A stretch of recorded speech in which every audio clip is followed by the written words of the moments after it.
अस्सलाम वालेकुम। प्रोग्राम मद्दे मुकाबिल में मैं हूं आमना जंजुआ। मेरे साथ मौजूद हैं रऊफ क्लासरा। नाजरीन, टॉपिक्स की जानिब बढ़ते हैं।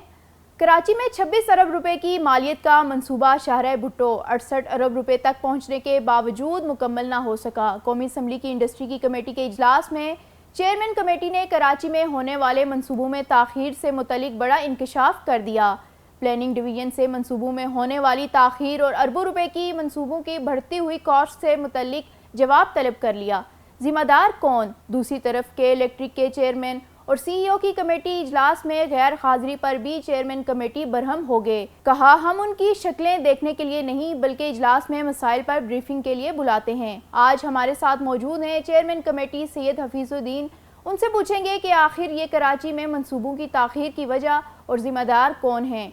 इन तमाम इश्यूज़ पर इनसे बात करेंगे। दूसरी तरफ सिविल एविएशन का 20 अरब रुपए का मुतनाज़ कॉन्ट्रैक्ट सेनेट की दिफाई कमेटी में पहुंच गया। अमरीकी सफ़ीर की जानिब से सेक्रेटरी दिफा जनरल मोहम्मद अली को लिखा गया ख़त भी ज़ेरे बहस आया।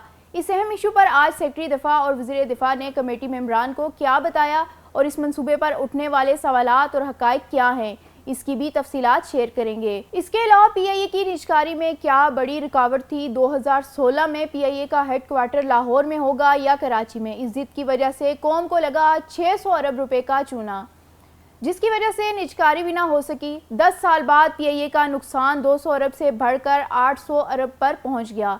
वज़ीर दिफा ख्वाजा आसिफ की सेनेट की कमेटी में निजकारी से मुतल्लिक अहम इंकशाफात। निजकारी के अमल को रोकने और पाकिस्तानी ख़जाने को 600 अरब रुपए का नुकसान देने वाले ज़िम्मेदार कौन हैं? आज की कमेटी इजलास की एक्सक्लूसिव तफसीलात सुनेंगे रऊफ क्लासरा की ज़ुबानी। इस वक्त हमारे साथ मौजूद हैं कौमी असम्बली की कायमा कमेटी बराए सन्नत व पैदावार के चेयरमैन और मेंबर कौमी असम्बली सैयद हफीजुद्दीन।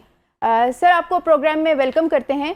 सर, आज कमेटी का इजलास था जिसमें आपने एक इशू उठाया है कि कराची का प्रोजेक्ट जो है वो शाहराह भुट्टो ताख़ीर का शिकार है और इसकी ताख़ीर के बायस 26 अरब से जो बढ़ती हुई उसकी कॉस्ट है वो 68 अरब रुपये तक पहुंच गई है। हम देखते हैं कि कराची के अक्सर प्रोजेक्ट्स जो हैं वो इसी तरह ताख़ीर का शिकार होते हैं। तो क्या वजूहात हैं? आप क्या समझते हैं कि इसके पीछे क्या रीजंस हैं? देखिए, सबसे पहली बात तो ये है कि ये जो इंतज़ामिया के लोग हैं या सिंध हुकूमत के लोग हैं वो ये बयान करते हैं कि उनके पास फंड सफिशेंट मौजूद नहीं होते। उनका आर्गूमेंट ये है, लेकिन इसके बरखिलाफ मैं ये समझता हूँ उनके पास सारे सफिशेंट फंड मुहैया किए जाते हैं, होते हैं। ये डेलिबरेट डिलेज हैं। अब आप देखिए, बीआरटी का मंसूबा है, रेड लाइन, येलो लाइन, जितनी लाइंस हैं सबके अंदर ये हो रहा है, K4 के अंदर ये हो रहा है। आप उठा लें जो कराची का प्रोजेक्ट है, यू नेम इट, उन तमाम प्रोजेक्ट्स के अंदर सालों की बददियानती शामिल हाल है। सर, बहुत शुक्रिया आपने हमें ज्वाइन किया। आज आपकी कमेटी का बड़ा भरपूर ये इजलास हुआ है। मैं भी वहाँ पे मौजूद था, मैंने भी प्रोसीडिंग देखी और आपने बड़ा राइटली पॉइंट आउट किया। स्पेशली जो शाहराह भुट्टो की बात की है साहब, अगर पीपल्स पार्टी का एक सिग्नेचर इसका प्रोजेक्ट है, फेडरल हुकूमत इसको फंडिंग कर रही है और इट्स ए मैसिव इंकशाफ के 26 अरब से वो 68 अरब तक पहुंच गया है। तो ये आप समझते हैं फेडरल हुकूमत? जी, वो कह रहे हैं जी फेडरल हुकूमत पैसे कम देती है। अभी भी वो कंप्लीट नहीं हुआ, अभी भी वो कंप्लीट नहीं हुआ है वो प्रोजेक्ट। तो और उसमें बहुत सी खराबियां वैसे उसके अंदर, उसकी बुनियादों के अंदर रखी गई हैं। वो क्या है सर? एक प्रोजेक्ट अच्छा प्रोजेक्ट है वो। मैं आपको ये नहीं कहता कि वो प्रोजेक्ट अच्छा नहीं है। वो कराची को आउटर लिंक के लिए बेहतरीन मैं समझता हूँ कि वो रास्ता बनाया गया है। तो सर, आपने कहा उसकी बुनियाद में खराबियां हैं, तो क्या खराबियां हैं? क्योंकि वो तो कह रहे थे जनाब के वो बनते बनते 3-4 मरतबा वो टूट फूट का शिकार हो चुका है। हर बारिश में वो टूट जाता है, कहीं ना कहीं से दब जाता है, उसके अंदर मसाइल पैदा हो जाते हैं और उस पर ट्रैफिक को रोकना पड़ता है। ऐसा 2-3 मरतबा हो चुका है। आप इसमें किसकी गलती समझते हैं? आप उसके ऊपर ट्रैवल करें जी, आप इसमें किसकी समझते हैं सर के ये फेडरल हुकूमत की है या प्रोविंशियल हुकूमत उसको फेडरल हुकूमत के साथ इस मामले को ये कंसिस्टेंटली उठाती नहीं है या फेडरल हुकूमत पैसे नहीं देती आपके नज़दीक इसकी इसकी क्या वजूहत हैं सर? आप तो खुद कराची से हैं और बड़ी आपने आज बड़ी अच्छी दर्दमदाना गुफ्तगू की है सर कराची के हवाले से। देखिए, कराची के हवाले से आप उठा लीजिए K4 का मंसूबा, जी, आप उठा लीजिए अपने ये सर्कुलर रेलवे का मंसूबा, जी, आप उठा लीजिए इसके बाद ये BRT का मंसूबा, आप इसके येलो लाइन, रेड लाइन, ये जो कुछ भी कहते हैं, ये तमाम लाइंस के मंसूबे उठा लीजिए, हर मंसूबा, ये यूनिवर्सिटी रोड का मंसूबा उठा लीजिए। मैं आपको बता रहा हूँ, कोई मंसूबा तकमील के मराहल तक कराची का नहीं पहुंचता।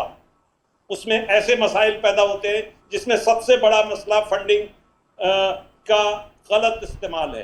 फंड्स का गलत इस्तेमाल सबसे अहम मसला है, उसकी कोई रोकथाम ही नहीं है। अभी आपको मैं बता रहा हूं कि ऑडिट रिपोर्ट्स अगर आप उठाएंगे, इसके ऊपर ऑडिट पैरास आप उठाएंगे तो आप परेशान हो जाएंगे कि ये क्या हो रहा है कराची के साथ। तो इसकी जिम्मेदारी आप किसको समझते हैं? फेडरल हुकूमत, प्लानिंग डिवीजन वाले जो एग्जीक्यूट कर रहे हैं, या कोई और डिपार्टमेंट है जो इसका पेरेंट, इसका एग्जीक्यूशन? जिम्मेदार तो देखिए, जिम्मेदार तो नहीं प्रोविंशियल गवर्नमेंट है, एग्जीक्यूटिंग अथॉरिटी उनके पास है, लेकिन फेडरल गवर्नमेंट ने सियासी वजूहात की बिना पर आंखें बंद कर रखी हुई हैं, उनकी आंखें बंद हैं फेडरल गवर्नमेंट की। तो सर, प्रोविंशियल हुकूमत के लोग ये कहते हैं कि जितनी फंडिंग मांगी जाती है PSDP के लिए या अप्रूवल मांगी जाती है, उसके मुताबिक उनको रिलीजेज नहीं हो रही। मेरा ख्याल आज यही बात वहां पे भी हो रही थी आपकी कमेटी इजलास में सर। जी, आप दोबारा बताइए, क्या बोल रहे हैं आप? सर, मैंने कहा कि बाज़ प्रोविंशियल हुकूमत का ये स्टांस होता है कि हमें जितनी रकम चाहिए इस मंसूबे के लिए, वो ईयरली चाहिए या क्वार्टरली चाहिए, वो रिलीजेस जो है फेडरल हुकूमत नहीं करती, जिसकी वजह से डिले होती है और एस्केलेशन कास्ट बढ़ती रहती है। देखिए, डिले, आप K4 का मंसूबा उठा लीजिए जी, आज 18 साल तो ये पानी का मसला है कराची की, पानी बिलक रहा है, कराची बिलक रहा है पानी के लिए। ये कहते हैं कि हब कैनाल बना दिए, आप हब कैनाल का जाके हशर देखिए, वहाँ अरबों रुपए उन्होंने खर्च कर दिए हैं। आप कराची के पानी के मसले पे सिर्फ एक ही बात है कि सिंध गवर्नमेंट पुष्टपनाह है टैंकर माफिया की। उसने टैंकर माफिया की पुष्टपनाही के अंदर कराची को प्यासा रखा हुआ है। तो सर और जी, किसी सूरत के अंदर वो ये टैंकर माफिया से अपनी बरियत नहीं करवा सकते। आप उठा लीजिए, DHA को उठा लीजिए, आप बताइए, DHA इतना डेवलप्ड एरिया है कराची का और वहाँ पानी नहीं है जनाब, वहाँ टैंकर से पानी आता है। कराची के जिस इलाके के अंदर लोग एफोर्ड कर सकते हैं पानी को टैंकर के जरिए से, वो कोई एरिया हो कराची का, उसमें टैंकर ही चलता है, लाइन से पानी नहीं आता। तो क्योंकि सर लोग एफोर्ड कर सकते हैं, वहाँ पे करते हैं बेचारे और वो पानी लेते हैं, खरीदते हैं। मैं तो आपको क्या बताऊं, ऐसे ऐसे वाकयात हैं कि एक बहुत ही क्या करना चाहिए, इन्फ्लुएंशियल फैमिली के एक मेंबर, मैं नाम नहीं लेना चाहता हूं, उन्होंने फोन किया कि हफीज भाई ये पानी किसी सूरत के अंदर एक टैंकर भेज दे, मुझे तो 26,000 रुपए का भी टैंकर नहीं मिल रहा। कराची की सर जो हालत, वो हुकूमत में थे, मतलब जो हुकूमत में थे, वो आपको फोन कर रहे हैं कि आप कोई मुझे टैंकर ले दें, मैं अरेंज नहीं कर। क्योंकि ऐसा था, वो टैंकर इस वजह से कि मैं टैंकर वालों जहाँ टैंकर वाले हैं वो हाइडेंट्स जो है ना, सबसे ज्यादा में साइट एरिया के साथ चलते हैं जी। साइट एरिया का मैं MPA भी था, MNA भी हूं, तो वहां से पानी कम से कम हासिल करना आसान है, वहीं पे सारे हाइडेंट्स हैं। तो आपने मतलब उनको मालूम था कि हफीज साहब का इन्फ्लुएंस भी है और वो फौरन मतलब किसी को कहेंगे तो पैसे तो देने पे तैयार थे, लेकिन बात ये पानी नहीं मिल रहा था और डिफेंस के लोग थे, डिफेंस में ये होता है। अच्छा सर, आपको क्या लगता है कि ये ब्यूरोक्रेसी या पॉलिटिशियन ने एक अलायंस बनाया हुआ है पैसे कमाने का, कि जितना डिले होता जाएगा प्रोजेक्ट, एस्केलेशन कास्ट बढ़ती जाएगी, कंट्रैक्टर, बिल्डर्स, ठेकेदार, ब्यूरोक्रेट, कोई पॉलिटिशियन, ये मिल मिला के सारा काम चल रहा है। कहाँ 26 बिलियन, कहाँ 68 बिलियन, एक सड़क, एक शहरा पे लग गया सर, और अभी तक मुकम्मल नहीं हुई। मैं आपको बता रहा हूँ ना कि एक प्रोजेक्ट नहीं है ना जी, एक प्रोजेक्ट नहीं है, अभी आपको मैं बता रहा हूं, मैं प्रोविंशियल असेंबली का मेंबर था कराची से। शर्जील मेमन साहब ने ये कमिटमेंट किया, ये जापान के कौंसल जनरल ने मुझे और मेरे साथी एक एमपीए को इनवाइट किया कि आप कराची के एमपीएज हैं, आप हुकूमत पे ये प्रेशर डालें कि ये सर्कुलर रेलवे हम स्टार्ट कर ले। उन्होंने कहा सिर्फ हमारी शर्त यह है कि हम ये $300 मिलियन ला रहे हैं, हम ये खुद खर्च करेंगे। जापानी कौंसल जनरल ने हमें इनवाइट किया, उसके बाद उसने अपने एम्बेसडर से हमारी मीटिंग करवाई, ये इश्यू रिजॉल्व करने के लिए उन्होंने, और on the floor of house Sharjeel Memon साहब ने ये कमिट किया कि वो इस काम को स्टार्ट करेंगे। और आज तक कहीं और लग गया, कहीं और चला गया, इस मुल्क से चला गया। उन्होंने इस प्रोजेक्ट को ही डंप कर दिया जापानी गवर्नमेंट पे। आप बताइए, अब इस वक्त तो सूरत हाल ये है कि जो कराची का काम है वर्ल्ड बैंक से कर्जा लिया जा रहा है और वो काम किया जा रहा है। जो भी कराची का काम है, अब किसी भी प्रोजेक्ट को डालें, ये कह रहे हैं बीआरटी है, वो है, या ये कह रहे हैं कि हम ये काम कर रहे हैं। ऐसे काम तमाम के तमाम वर्ल्ड बैंक के कर्जों से हो रहे हैं और कराची उसका कर्जा अदा करेगा वक्त के साथ साथ। तो जो उनको वो हिस्सा मिलता है, एनएफसी का हिस्सा शेयर मिलता है सर, सिंध को मिलता है, तो उसमें से कोई प्रोजेक्ट्स नहीं लॉन्च किए जाते डेवलपमेंट के? वो सिंध में हूँ या कराची में हूँ, सारा लोन पे चल रहा है, वर्ल्ड बैंक लोन दे रहा है, ये एशियन डेवलपमेंट बैंक। मैं बताऊं, कराची का जो हक है, मैं समझता हूं उसका 10% भी उसको नहीं मिलता। अब लेवी है वो नहीं मिलती। यहाँ पर आप उठा लीजिए कि आप सिर्फ इतना सा उठा लीजिए कि अभी मैंने एक एनालिसिस सुना जिसमें ये था कि कराची में पर हेड 250 रुपए सालाना मिल रहे हैं केएमसी को कराची चलाने के लिए पर पर्सन। और इसी तरीके से अगर आप जाएंगे बॉम्बे पे तो वहाँ पे 14,000 से ऊपर पैसे मिल रहे हैं पाकिस्तानी रुपए में। इसी तरीके से आप जाएंगे कोलालमपुर में तो वहाँ पे भी ये इसी किस्म का फिगर है कि वो हज़ारों के अंदर है। और कराची के पर पर्सन 250 रुपए के हिसाब से केएमसी को पैसे मिलते हैं। और केएमसी को जो पैसे मिलते हैं फिर कहाँ जाते हैं ये भी हमें नहीं पता।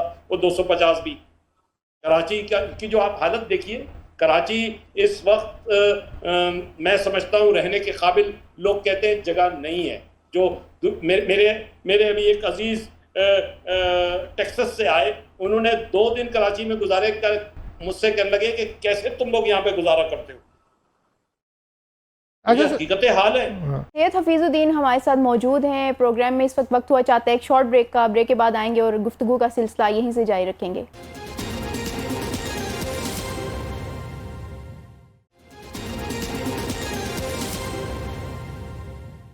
वेलकम बैक नाजरीन। अच्छा सर, मैं इससे पहले सैफुल्लाह ओबड़ो साहब हैं, सेनेटर हैं, उनकी भी एक कमेटी है वहाँ पे, ईएडी की कमेटी वो चलाते हैं। वहाँ पे भी ये फॉरेन फंडेड प्रोजेक्ट्स हैं, इनकी डिटेल्स पेश की जाती हैं बाकी सूबों को। सिंध की भी वहाँ पे भी यही सूरत हाल थी जो आप बता रहे हैं कि जनाब के वो सारे के सारे प्रोजेक्ट्स डिले का शिकार हैं, एस्केलेशन हो रही है, सारे प्रोजेक्ट्स डिले का शिकार हैं, इनकम्प्लीट हैं। आप मुझे कराची का कोई एक प्रोजेक्ट बता दीजिए कि शाहराह भुट्टो शायद पार्शियली कंप्लीट हुई है, मैं ये नहीं कह रहा हूं कि वो कंप्लीट नहीं हुई, लेकिन मैं आपको बताता हूं कि शाहराह भुट्टो की कंप्लीशन की सूरत शायद एक ही प्रोजेक्ट है जो किसी हद तक कहा जा सकता है कि कंप्लीशन के मराइल की तरफ बढ़ा है। आप कराची का कोई और प्रोजेक्ट मुझे नाम ले लें, एक प्रोजेक्ट का। इसको कितने साल लगे हैं सर शाहराह भुट्टो को? ये शाहराह भुट्टो को कितने साल इसको लगे हैं सर? मतलब कब शुरू हुआ था प्रोजेक्ट सर? देखिए, इसको शुरू होकर भी मेरे ख्याल में इसके 3 से 4 साल हो गए हैं इसको शुरू हुए, और इससे भी ज्यादा हो गए हैं। तो 3-4 सालों में इसकी रकम जो कंसीव किया था, ये 3-4 सालों में इसकी कास्ट जो है वो 26 अरब से 68 अरब हो गई। ये 3-4 सालों में हो गई है सर। कॉन्ट्रैक्टरों के कॉन्ट्रैक्टर्स के मैं सही आपको बता नहीं सकता, मेरे पास की इंफॉर्मेशन नहीं है कि ये प्रोजेक्ट कब इनिशिएट हुआ था जी। लेकिन मैं आपको ये बता सकता हूं कि कॉन्ट्रैक्टरों के तो मौज लगे हुए हैं इसके अंदर। कराची के जो प्रोजेक्ट्स हैं, मैं तो ये समझता, अब मिसाल मैं आपको देता हूं कि एक कराची का प्रोजेक्ट है जिसे कहते हैं, जिसे ये गंदा पानी आता है इसको जो समंदर में डाला जाता है, इस प्रोजेक्ट पे अरबों रुपए खर्च हो चुके हैं। अरबों रुपए इस प्रोजेक्ट के ऊपर खर्च हो चुके हैं इसको साफ करने के लिए, लेकिन वो प्रोजेक्ट आज तक कंप्लीट नहीं हुआ। ये अराउंड 25 से 30 साल पुराना प्रोजेक्ट है। अच्छा। और समंदर के अंदर सारा का सारा फुजला केमिकल्स डाले जा रहे हैं, सारा। अच्छा सर, आप उठा के देख लीजिए जी सर। उसको, ये साइट एरिया से निकल के जाता है एक तरफ से, फिर उधर कोरंगी से दूसरी तरफ से निकल के आता है। ये 2-3 तरफ से जितने इंडस्ट्रियल जोन्स हैं, बड़े मतलब वेल्थी जोन्स हैं, इनसे पैसे भी लिए जाते हैं, सारे मामला भी होते हैं, टैक्सेस भी इनसे आते हैं, लेकिन आप समझ लीजिए कि इनके लिए कुछ नहीं काम होता, कोई काम नहीं होता। अच्छा सर, थोड़ा सा आगे चलते हैं। आज आपकी कमेटी में बहुत और भी इम्पोर्टेंट एजेंडास थे। स्पेशली आपने बुलाया हुआ था कराची इलेक्ट्रिक या कॉरपोरेशन वालों को, तो ना उनका चेयरमैन आया, ना सर, ना उनके सीईओ आए। मतलब आपकी कमेटी को ये अफसरान जो हैं ज़्यादा सीरियस नहीं लेते। Nobody appeared before you sir, बड़ा अहम एजेंडा था आपने। असल में मैं आपको अर्ज करूं कि हमने उनकी दुखती रग पे हाथ रखा हुआ है। अच्छा। आपको मालूम होना चाहिए कि अराउंड 3000 केसेस हैं अगेंस्ट एंड फॉर के इलेक्ट्रिक जो पेंडिंग है कोर्ट्स के अंदर। अरबों रुपए पे स्टे लिया हुआ है इन्होंने, अरबों रुपए का स्टे है। ये 33 अरब तो सिर्फ कोविड पीरियड के कराची के इंडस्ट्रियल एरिया को पेमेंट्स करनी है इन्होंने। इसमें 5% इनका शेयर था, बाकी 95% हुकूमत की तरफ से जाने थे। आज तक इन्होंने ये रिलीफ नहीं दिया है। इसी तरह से एक इनके प्रॉफिट के अंदर एक एग्रीमेंट है। आज मैंने जो बात की है, ये ऑटो इंडस्ट्री और ये के इलेक्ट्रिक, इनके तो मैंने सारे एग्रीमेंट्स निकलवाए हैं जी। अब इन्होंने मुझे के इलेक्ट्रिक ने अपना एग्रीमेंट दिया, इनिशियल एग्रीमेंट। आप यकीन कीजिए, अगर मैं वो उस एग्रीमेंट को आपको दिखाऊं तो उसके तमाम अहम हिस्से उससे गायब हैं। अच्छा, मुहैदे के उन्होंने मुझे वो हमारी कमेटी को दिया उन्होंने। मैंने इस पे खासी वर्किंग की है और मैं आपको बताता हूं कि सूरत हाल ये है कि के इलेक्ट्रिक इतनी बड़ी डिफॉल्टर है कराची की जिसका तस्वुर नहीं किया जा सकता। अच्छा सर, तो कराची का हर बड़ा वकील आई एम सेइंग वो इनका वकील है। कोई आदमी किसी बड़े वकील को एंगेज ही नहीं कर सकता कराची के अंदर। सारे के इलेक्ट्रिक के वकील मैंने एंगेज किए हुए और हजारों की मैंने इनसे पूरी लिस्ट कॉल की है। के इलेक्ट्रिक को आराम से नहीं छोड़ रहा। ये हमारे कराची का मसला है, हमारी कराची की रोशनी का मसला है। हम कहते हैं रोशनियों का शहर है और कराची इलेक्ट्रिक हम पे इस तरीके से बैठी हुई है कि जिसका कोई तस्वुर ही नहीं किया जा सकता। अच्छा सर, आज पाकिस्तान स्टील मिल भी आपके एजेंडे पे था और पॉइंट आउट किया कि आपके मेंबर ने, फाजिल मेंबर ने, पाकिस्तान स्टील मिल का भी किस्सा बहुत ही खुशाइंदा है। कैबिनेट ने डिसीजन किया था इसका इनिशियली कि इस स्टील मिल को स्क्रैप कर दिया जाएगा जी। अच्छा, इस पे फिर हमने वर्किंग की, हमने टेक्निकल एक्सपर्ट्स को कॉल किया, उनसे बातचीत की। उन्होंने कहा कि तो 16 मीटर अंदर है, इसको निकालने के लिए 3-4-5 साल लगेंगे। अच्छा, इसके बाद फिर इसकी सारा हमने कराची के अंदर जो स्टील मिल के चलाने वाले पुराने लोग थे उनको जमा किया जी। उनसे हमने एक फिजिबिलिटी बनाई और उस फिजिबिलिटी की बुनियाद पर हमने कहा कि इसके 18 यूनिट थे, उसमें से 13 से 15 यूनिट तो इस काबिल है कि इसको फौरन चलाया जा सकता है। उस पे काम शुरू हुआ हर यूनिट के ऊपर। ये पुराने लोगों ने वॉलंटियरली सारा काम करके दिया। फिर ये कमेटी बनाई गई है। मैं समझता हूँ सेक्रेटरी जो इंडस्ट्रीज हैं इन्होंने भी इसमें खासा, और राणा तनवीर साहब ने मेन किरदार अदा किया। फिर उसके बाद ये तय हुआ कि इसको वो नहीं करेंगे, इसको लिक्विडेट करते हैं, इसको स्क्रैप नहीं करते हैं, लिक्विडेट करते हैं। लेकिन लिक्विडेट की भी सूरत हाल के बाद तय ये हुआ कि इसको रिवाइव करते हैं। तो ये 3 स्टेज थे जो हमारी कमेटी ने बड़ी कामयाबी से पाए तकमील तक पहुंचाए। ये 19,000 एकड़ जमीन है और इस पे बड़े लोगों की आंखें हैं, इस जमीन पे बड़े बड़े लोगों की आंखें हैं, इस पे बड़े बड़े लोगों की आंखें हैं इस जमीन पे सर। 19,000 एकड़। जी हाँ। और भट्टो साहब के जमाने में, शहीद भट्टो साहब के जमाने में ये जो है ना स्टील मिल कायम की गई थी और उन्होंने खुद ये कहा था कि ये जमीन इंडस्ट्रियल पर्पस के अलावा किसी और पर्पस के लिए इस्तेमाल नहीं होगी। अच्छा सर, आज ये भी कहा गया कि वहाँ पे चोरियां हो रही हैं, स्टील मिल का सामान, स्क्रैप और बहुत सारी चीजें चोरी हो रही हैं और कोई रोक टोक नहीं है। चोरी हो रही है, वहां से खुलेआम चोरी हो रही है, कोई रोकने वाला ही नहीं है। मैं समझता हूँ इसके अंदर तो कोई इस वक्त जो बेसिकली काम होना चाहिए वो ये होना चाहिए कि कोई प्राइवेट इसके अंदर पार्टी को इन्वॉल्व किया जाए। मैंने यूनुस हबीब साहब खुद और तारीखी वाले भी इसके साथ ही इनके यूनिट्स हैं, उनके साथ भी मैंने बात की है। किसी ऐसे प्राइवेट ऑर्गेनाइजेशन को जो रिपोर्टेबल भी हो उसको इन्वॉल्व करना चाहिए इनके साथ और इसकी चीज़ों को महफूज करने का तरीक़ेकार तय करना चाहिए। बहुत शुक्रिया, भी स्ट्रॉन्ग हो। बहुत शुक्रिया आपका सर। जी सर, बहुत शुक्रिया सर, आपने हमें ज्वाइन किया। हफीजुद्दीन साहब, thank you very much sir. Hafizuddin साहब हमारे साथ मौजूद थे।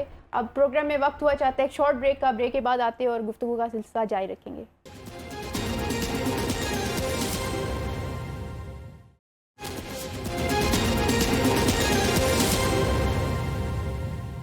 वेलकम बैक नाजरीन। क्लासा साहब, आज सेनेट की डिफेंस कमेटी थी, उसका इजलास था, बहुत से अहम मसाइल जो उसमें डिस्कस हुए हैं। डिफेंस मिनिस्टर भी वहाँ मौजूद थे, आप भी मौजूद थे। ख़ासतौर पर हम बात करें अगर सिविल एविएशन का 20 अरब रुपए का जो मुतनाज़ा कॉन्ट्रैक्ट है उस पर सवालात उठाए गए हैं, आप मौजूद थे वहाँ, ये क्या मामला है? आज 2-3 बड़ी अहम चीज़ें थी। बड़ा एक हैवी एजेंडा था और जो चीज़ मतलब गैर मामूली थी कि ख्वाजा आसिफ जो है डिफेंस मिनिस्टर, वो आज इस कमेटी के इजलास में आए हुए थे। फिर सेक्रेटरी डिफेंस जो हैं ये लेफ्टिनेंट जनरल मोहम्मद अली साहब, वो भी आए हुए थे। सो इससे आप अंदाज़ा कर लें कि एक कमेटी का इजलास में जो वहाँ पे 2-4 बड़े इश्यूज़ थे उनको खुद ख्वाजा आसिफ साहब जो है मेरा ख्याल है खुद एड्रेस करना चाह रहे थे, मेंबरान जो कमेटी के हैं।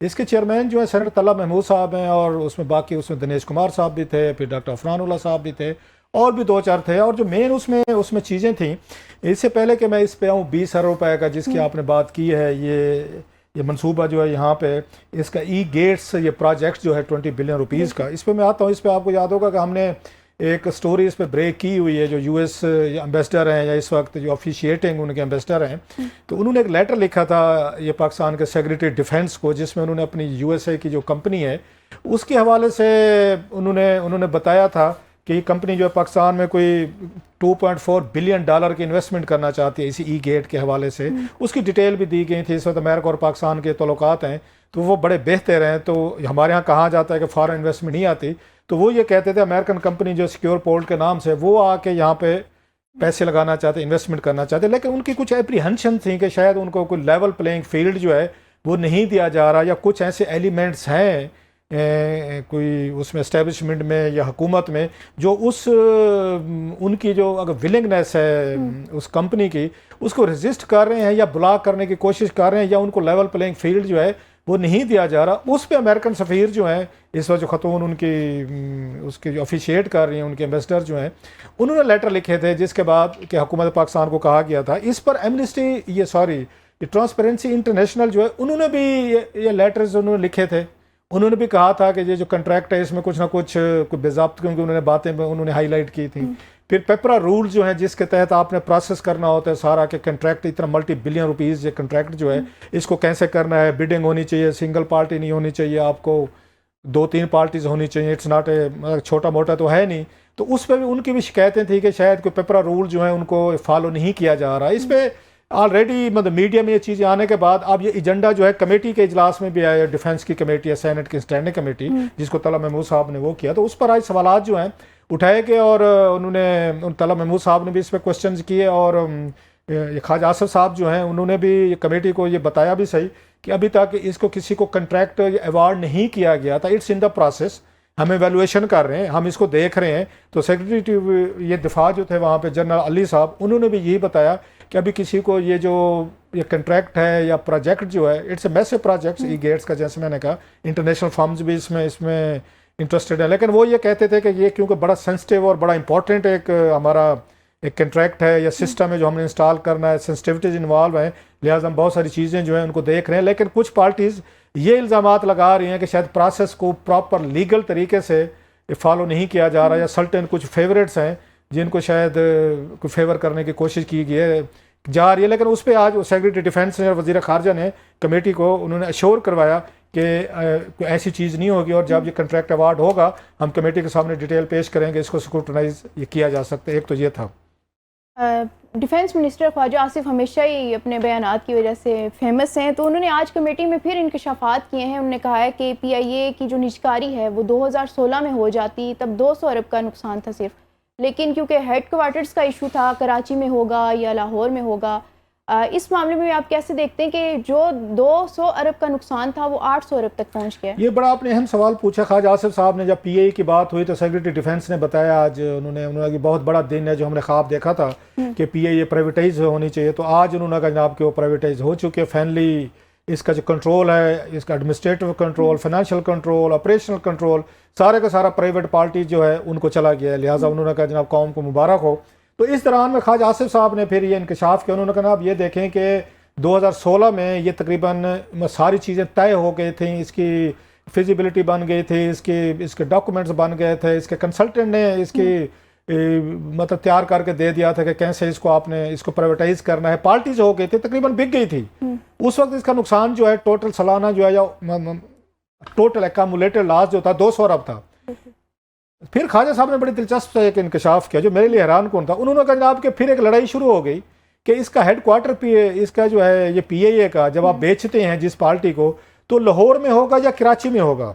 इसी लड़ाई की वजह से वो कहते हैं फिर PIA को हमने नहीं बेचा और रह गई, और 600 बिलियन रुपीस का अब तक उसका नुकसान हो चुका है पिछले 10 सालों में। अगर उस वक्त बिक जाती तो 200 अरब था, अब 800 अरब हुआ है जो कि हुकूमत पाकिस्तान ने पिक किया है, अलहदा इन्होंने कंपनी बना के पार्क कर दिया है पैसा। तो अब 800 बिलियन रुपीस का नुकसान इस वजह से इस कौम को उठाना पड़ा है कि जनाब के उस वक्त जो पार्टीज थी ये लड़ाई चल गई कि जनाब लाहौर में हेड क्वार्टर होगा, PIA या कराची में होगा। मुझे समझ नहीं आ रही, नवाज शरीफ साहब इतने पावरफुल प्राइम मिनिस्टर थे, हुकूमत थी, ये फैसला भी अगर ख्वाजा आसिफ साहब की हुकूमत नहीं कर सकी, ये भी उस वक्त ये कैबिनेट में शामिल थे, नवाज शरीफ साहब भी शामिल थे, आपने 600 अरब रुपए का नुकसान होने दिया महज इसी लड़ाई में कि हेड क्वार्टर लाहौर में होगा, कराची में होगा। चलो और कुछ नहीं, आने लाइटर नो टास्क कर लेते भाई, जो पार्टी इसने टास्क पे फैसला करवा लेते कि जनाब के जो आपकी किस्मत कराची रखना है या लाहौर रखना है।